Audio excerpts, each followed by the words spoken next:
What up, you guys? Rasati out here in Singapore, and it is another edition of the Night Owl Podcast. And no, it's not nighttime right now, but somewhere it is, I guarantee it. So it's about 11:30 on Monday, February 3rd, back at it, back in the office trying to get some work done. And I feel pretty good because obviously it's a brand new week, which means fresh energy for me. I usually feel that way about Mondays, but I see a lot of clutter in the house. I see a lot of clutter on my table.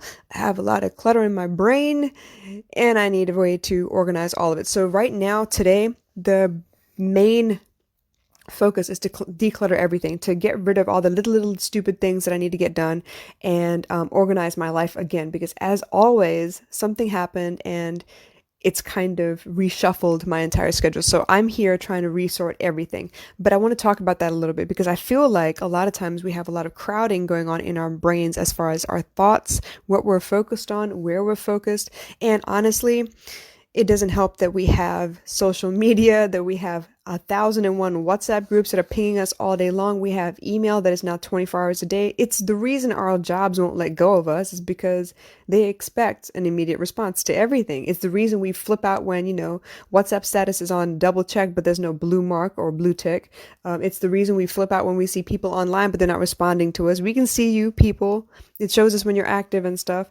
And honestly, I'm not the only one. I guarantee it. I'm not the only one that kind of gets lost in scrolling. I'd be scrolling for hours and forget what the hell I was doing. So all of that to say that you need to limit your time. You need to focus on the things that you need to get done. But how do you do that when you have no idea what you're working on, right? So hi, Chandima. Thank you so much, Anitra, for joining. And I just want to talk to you about, the fact that I'm going through a purge at the moment. I'm throwing everything out. I don't want anything that doesn't have to do with me making money, me taking care of my kid, me organizing the groups that I'm actually in charge of. So at the moment, I'm going through room by room, and it's not something that I do often, but I should do it more often because if you notice, those big tasks that we leave for like once a month or once a year or whatever, they take a long time. But if you did a little bit every day, it doesn't feel so bad.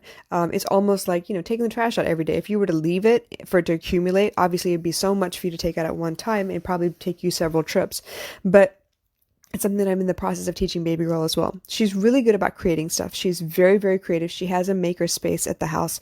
So she has tape and glue and, lots of paper, scissors, color pencils, all that stuff. But she's one of those people, unfortunately, that is television programmed, as in like she is a Netflix binge baby.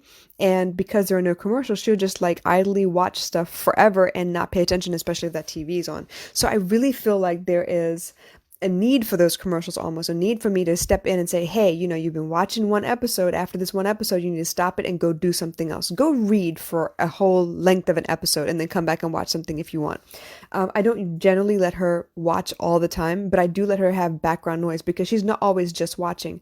But that also contributes to the fact that she is also a little scatterbrained like I am because she's got a couple things going on at the same time all the time.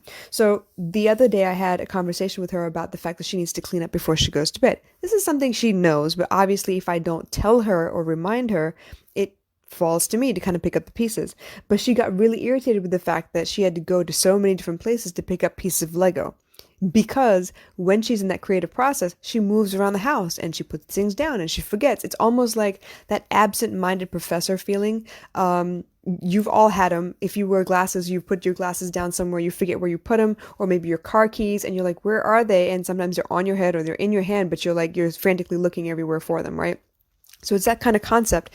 And I have been struggling to get her to understand, you finish one thing, you put everything back, you start the next thing. But that's not the way her creative mind works. She's a little more start this, and when I feel the need to open up another box of something because I need a piece from there, I'm just going to open it and scatter everything so I can find the piece and leave it right where it is because I'm not done with it yet, right? That's her justification.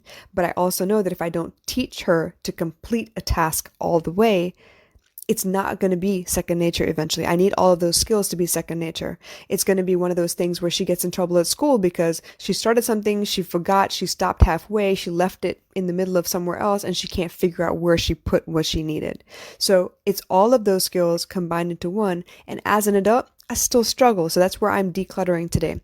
Honestly, I'm just going through the house to make sure that I have all of my skills and my checklists and tasks completed.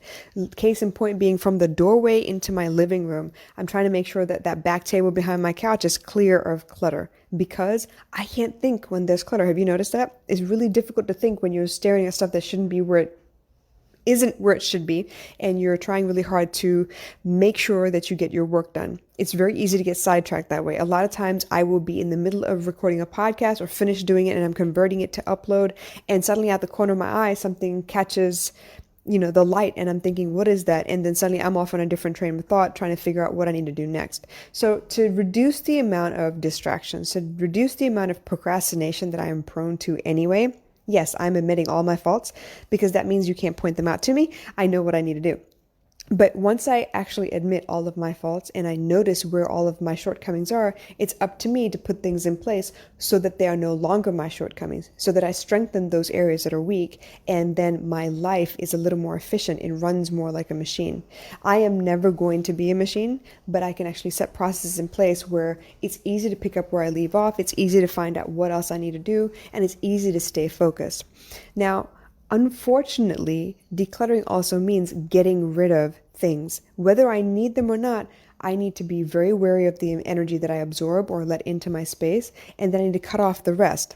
That means groups that I'm no longer a part of, people that I no longer follow. If you notice, well, not me, but most people will follow somebody back if they know them. And it's really great to be supportive of all these people that you know. But because of social media being the way that it is, you know tons of people. And for me, when I scroll through my feed, not the explore function, but just the regular feed, I want positive, uplifting, informative things on my feed. So if I find that you're posting, a lot of anger, bitterness, ranting and raving, stuff like that, generally I will unfollow you. That doesn't mean that I don't love you. I still love you, but right now I can't deal with that kind of energy, so I clear it from my space. Same goes for the kinds of music that I listen to or the TV shows that I watch. More than that, the people that I speak to, WhatsApp groups, conversations that I have in person, people that I have to talk to whether I like it or not, but I limit the kinds of communication that I have with them or the amount of time that I communicate with them, because I know for a fact there are several people out there that I can talk and talk and talk, but that means I'm not going to get any work done either. So that's another form of procrastination. I'm doing the best I can, you guys. There is no manual for life, but as I go along, as I figure out some of these things, I am doing the best I can to make sure that I pass on the wisdom or pass on the epiphany, because chances are you might need that inspiration too, or you never thought of it like that. So that's the whole point of this podcast. As many episodes as I have so far, there's so many different topics that I've covered and so many more to come. So as I go through this process, if you have any questions, comments, concerns, please drop them in the comments below and I'll get to them as soon as I can. But in the meantime, y'all have a blessed February. I'll catch you again soon. Bye.